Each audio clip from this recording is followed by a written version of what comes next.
మొన్నటి వరకు భరోసా పార్టీ నాయకుడు అభినయ్ దర్శన్ గురించి ఇప్పుడు విశాఖతో పాటు అల్లూరు జిల్లా పోలీసులు అలాగే ఇతరులు కూడా ఒక మాట అంటున్నారు. కథ, స్క్రీన్ ప్లే, డైరెక్షన్, నిర్మాత అలాగే హీరో కూడా ఒక్కరే. అది ఏ రకంగా జరిగింది అన్నది మనం చూడవచ్చు. నేను విశాఖపట్నం నుంచి వచ్చాను. విశాఖపట్నం నుంచి దాదాపు 170 కిలోమీటర్లు దాటిన తర్వాత ఈ ప్రాంతానికి మనం చేరుకుంటాం.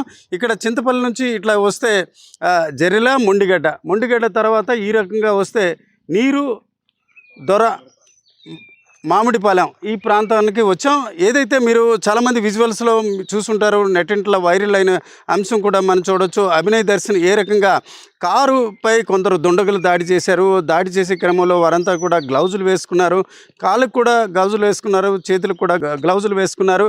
వారంతా కూడా ముందు కోడిగుడ్లతో దాడి చేశారు, ఆ తర్వాత రాళ్ళు విసిరారు. అలాగే కొంతవరకు మారణాయుధాలతో దాడి చేయడంతో కుప్పకూలి పడిపోయాడు. ఈ దృశ్యం అంతా మీరు చూడొచ్చు. ఇక్కడే సహజంగా ఆ వీడియోలో చూసిన ప్రాంతం చూడొచ్చు. అలాగే అభినయ్ దర్శన్ చెప్పినట్టు బీర్ బాటిల్తో దాడి చేశారు. ఇక్కడ బీర్ బాటిల్కి సంబంధించిన పగిలిపోయిన అంశాలు కూడా ఉన్నాయి. అయితే ఎక్కువ బీర్ బాటిళ్ళు ఇక్కడ పగిలిన పరిస్థితి లేదు, కేవలం ఒక బీర్ బాటిల్ మాత్రమే ఉంది. అంటే స్క్రీన్ డైరెక్షన్ అలాగే ఇతర అంశాలు ఒక పరిమితంగా పొదుపుగా చేశారని మనం చెప్పుకోవచ్చు. అయితే కారు నేరుగా మెయిన్ రోడ్ నుంచి తిన్నగా తీసుకొచ్చి ఈ చెట్టుకి ఢీ కొట్టేటట్టు చేశారు. ఈ ఢీ కొట్టిన తర్వాత ఇక్కడ చూడొచ్చు. ఇక్కడ దృశ్యాల్లోనే మీరు ఆ వీడియోను చూడండి, ఈ వీడియోను చూడండి. ఈ ప్రాంతంలోనే అభినయ్ దర్శన్ కింద పడిపోయాడు, రక్తం కారుతుంది. అతన్ని కాపాడండి అంటూ కేకలు వేయడం, అలాగే అతనితో ఉన్న అనుచరులు కూడా సార్ని కాపాడండి, అయ్యగారిని కాపాడండి అంటూ ఒక కేకలు వేశారు. అలాగే అక్కడ దారిపోయిన వ్యక్తులను కూడా ఉపాధి హామీ కూలీలు అటువైపు వెళ్తున్న దశలో వారిని కూడా ఈ కథ, స్క్రీన్ ప్లే, డైరెక్షన్లో కూడా ఇన్వాల్వ్ చేశారు. వారందరూ చెప్పడం వల్లే తమకు తెలిసిందని చెప్పడం జరిగింది. ఒక రకంగా చూడాలంటే ఒక కొండవాళ్ళ ప్రాంతం, జెరిల, మొండిగడ్డ ఈ బాక్సైట్ నిక్షేపాలు ఉన్న ఈ ప్రాంతంలో ఒక కథ, స్క్రీన్ ప్లే, డైరెక్షన్ సృష్టించి ఈ రకంగా దాడి చేసిన పరిస్థితి. అయితే అభినయ్ దర్శన్కి దాదాపు మరొక 7 వ్యక్తులు సహకరించారు. అందులో వసంతరావు భార్యతో పాటు మరికొందరు కూడా ఉన్న పరిస్థితి. వీరందరినీ కూడా ఈరోజు అల్లూరు జిల్లా పోలీసులు అదుపులో తీసుకున్నారు. దీనికి ప్రస్తుతానికైతే అతను క్రేజీగా మారడానికి ఈ రకంగా చర్యలు చేపట్టినట్టు తెలుస్తోంది. ఈ దశలో అతన్ని ఇప్పటికే సీన్ రీకన్స్ట్రక్షన్లో భాగంగా నిందితుడిని ఇక్కడ తీసుకురావడం జరిగింది. అతను కూడా నేరాన్ని అంగీకరించాడు. ఈ ప్రాంతంలో ఒక స్క్రీన్ క్రియేట్ చేసి ఒక అలజడి సృష్టించే క్రమంలో, ఒక పాపులారిటీ తీసుకొచ్చే క్రమంలో ఈ రకంగా చేసినట్టు ఆయన ప్రాథమికంగా పోలీసుల వద్ద అంగీకరించినట్టు తెలుస్తుంది. ప్రస్తుతానికి చింతపల్లి పోలీసులు అతన్ని అరెస్ట్ చేయడం జరిగింది.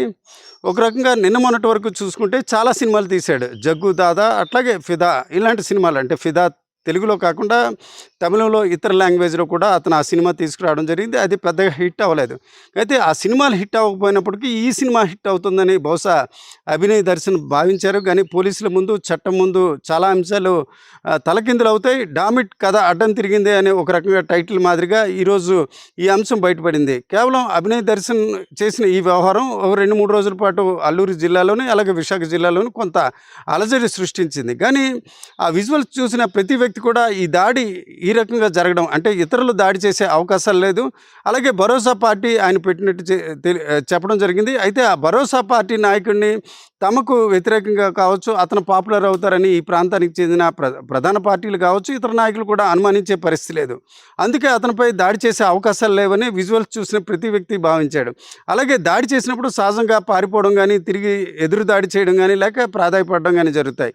ఈ 3 అంశాలు కూడా అభినయ్ దర్శన్ అంశంలో కూడా జరగలేదు. దీంతో నెట్టింట్లో ఏదైతే ఆ వైరల్ అయ్యో వీడియోస్ చూసిన ప్రతి వ్యక్తి కూడా అనుమానించాడు ఆ దాడి విషయం మీద. అయితే అదే అంశాలని పోలీసులు కూడా ఆధారంగా తీసుకొని లోతుగా విచారించడంతో ఈ నిజం బట్టబయలైంది. ఆర్టీవీ ఎక్స్క్లూజివ్గా విజువల్స్ అందించే ప్రయత్నం చేస్తుంది. విశాఖ నగరం నుంచి నర్సీపట్నం దాదాపు 100 కిలోమీటర్లు, అక్కడి నుంచి చింతపల్లి చూసుకుంటే దాదాపు 56 కిలోమీటర్లు, అక్కడి నుంచి మరొక 26 కిలోమీటర్ల దూరం ప్రయాణం చేస్తే ఇటు చూసుకుంటే మొండిగడ్డ అలాగే జెరిల ప్రాంతం నుంచి వెళ్తే ఇక్కడ నీలి దొర, మామిడిపాలెం ఈ ప్రాంతంలో ఈ రకంగా 6 రోజుల పాటు అతను బస్ చేసి ఈ రకంగా ఒక సీన్ క్రియేట్ చేశారు. అయితే ఈ స్క్రీన్ క్రియేట్ చేయడం పట్ల స్థానికులు ఒకసారిగా విస్తుపోతున్నారు. నిజానికి మొత్తానికి చూసుకుంటే గిరిజన ప్రాంతాల్లో సమస్యలు ఉన్న నేపథ్యాన ఎవరైనా నాయకుడు కావచ్చు, జర్నలిస్టులు కావచ్చు, ఎవరు వచ్చినప్పటికీ ఆదరిస్తాం. అదే రకంగా అభినయ్ దర్శన్ కూడా ఆదరించాం. కానీ ఈ రకంగా అతను చేస్తాడని మేము భావించలేదని చెప్తున్నారు. మొత్తానికి చూసుకుంటే అల్లూరు జిల్లా పోలీసులకు పూర్తిగా అభినయ్ దర్శన్ అంశాలన్నీ కూడా సాక్ష్యాలతో ఈరోజు పట్టుబడిన పరిస్థితి. ఈ దశలో అతన్ని అరెస్ట్ చేసి కోర్టులో కూడా హాజరుపరిచే ప్రయత్నాలు కొనసాగుతున్నాయి. అయితే ప్రస్తుతానికి ఈ అంశంపై ఇక్కడితో ముగించకుండా లోతుగా విచారించే ప్రయత్నాలు కూడా జిల్లా పోలీసులు చేసే ప్రయత్నాలు చేస్తున్నారు. కేవలం ఒక పాపులారిటీ కోసం చేశారా, లేక సమాజంలో అలజడి సృష్టించే క్రమంలో ఇతను ఈ రకంగా చేశాడన్న కోణంలో కూడా విచారించే అవకాశాలు ఉన్నాయి. ఆ తర్వాత కూడా ఇతను పోలీస్ కస్టడీకి మరి కొన్ని రోజుల తర్వాత తీసుకునే అవకాశాలు ఉన్నాయి. ఏదేమైనప్పటికీ 2 రోజుల పాటు రాష్ట్రంలో 2 తెలుగు రాష్ట్రాల్లో కొంత అలజడి సృష్టించే ప్రయత్నం జరిగింది. ఒక రకంగా చూసుకుంటే ఒక రాజకీయ పార్టీ పెట్టిన వ్యక్తిపై ఈ రకంగా అమానుషంగా ఎందుకు దాడి జరిగిందని కొందరు అనుమానపడ్డారు, కొందరు బాధపడ్డారు. కానీ ఆ దృశ్యాలన్నీ కూడా నిజాలు కావు. ఇది ఒక ఫేక్ డ్రామా, ఒక సీన్ క్రియేట్ చేశారు. ఆ స్క్రీన్కి డిస్ప్లేకి కొంత డబ్బు కూడా ఖర్చు చేశారు. ఆ డబ్బు ఖర్చు చేసే క్రమంలో వసంతరావు అలాగే అతని భార్య సహకారాన్ని కూడా తీసుకున్నట్టు పోలీసులు గుర్తించారు. మొత్తానికి అభినయ్ దర్శన్తో పాటు 8 మంది వ్యక్తులను కూడా పోలీసులు అదుపులో తీసుకుని మొత్తం స్క్రీన్ని బట్టబయలు చేసిన పరిస్థితి. మొత్తానికి సినిమాలు హిట్ అవ్వనప్పటికి కూడా ఈ సినిమా హిట్ అవుతుందని భావించి అభినయ్ దర్శన్ మరొకసారి ఫట్ అయ్యారని మనం చెప్పుకోవచ్చు. ఎస్పీ గారు అంటే విచారిస్తున్నారట, వాళ్ళు ఒక్కొక్కరిని ఎస్పీ గారు ఒక్కొక్కరిని విచారిస్తున్నారట. ఒక్కొక్కరిని విచారిస్తున్నారు. విచారణ పూర్తయ్యాక ఇప్పుడు ప్రెస్ మీట్ ఇస్తారట. చేపలు అమ్ముతున్నాడా? నీరు తొట్టపాలు.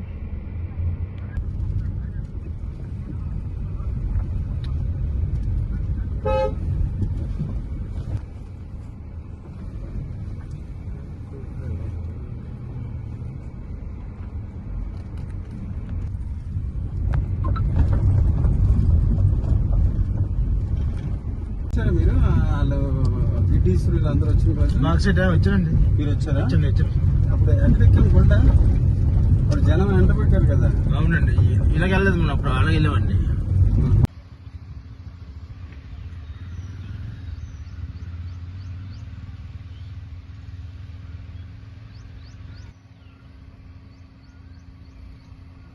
కారులో అయిపోతే బాగుంది.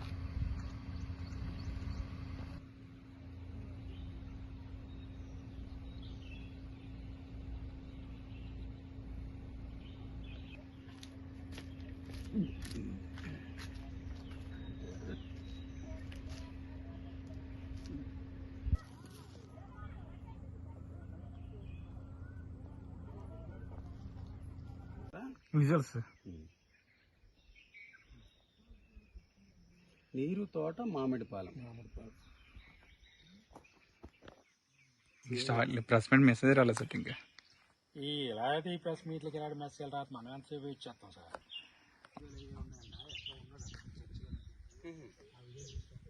మరి అక్కడికి వెళ్ళాలా మనం?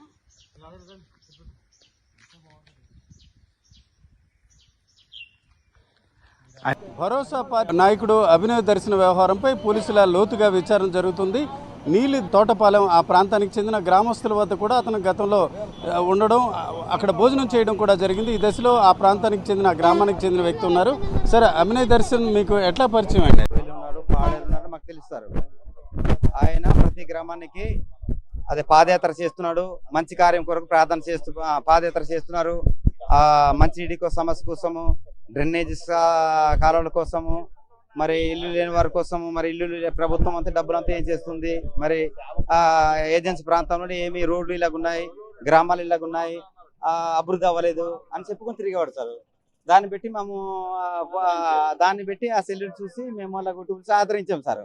ఆదరించి మా ఊరికి వస్తే మేము కూడా అలాగే ఆదరించి నిజమైన మంచివాడే కదా, మరి అన్ని ఇటువంటి వాడు కాదు కదా అని మేము తెరుచుకొని ఆ గ్రామాలకి మేము కూడా వాళ్ళతో పాల్గొని మేము తిరిగేవారు సార్.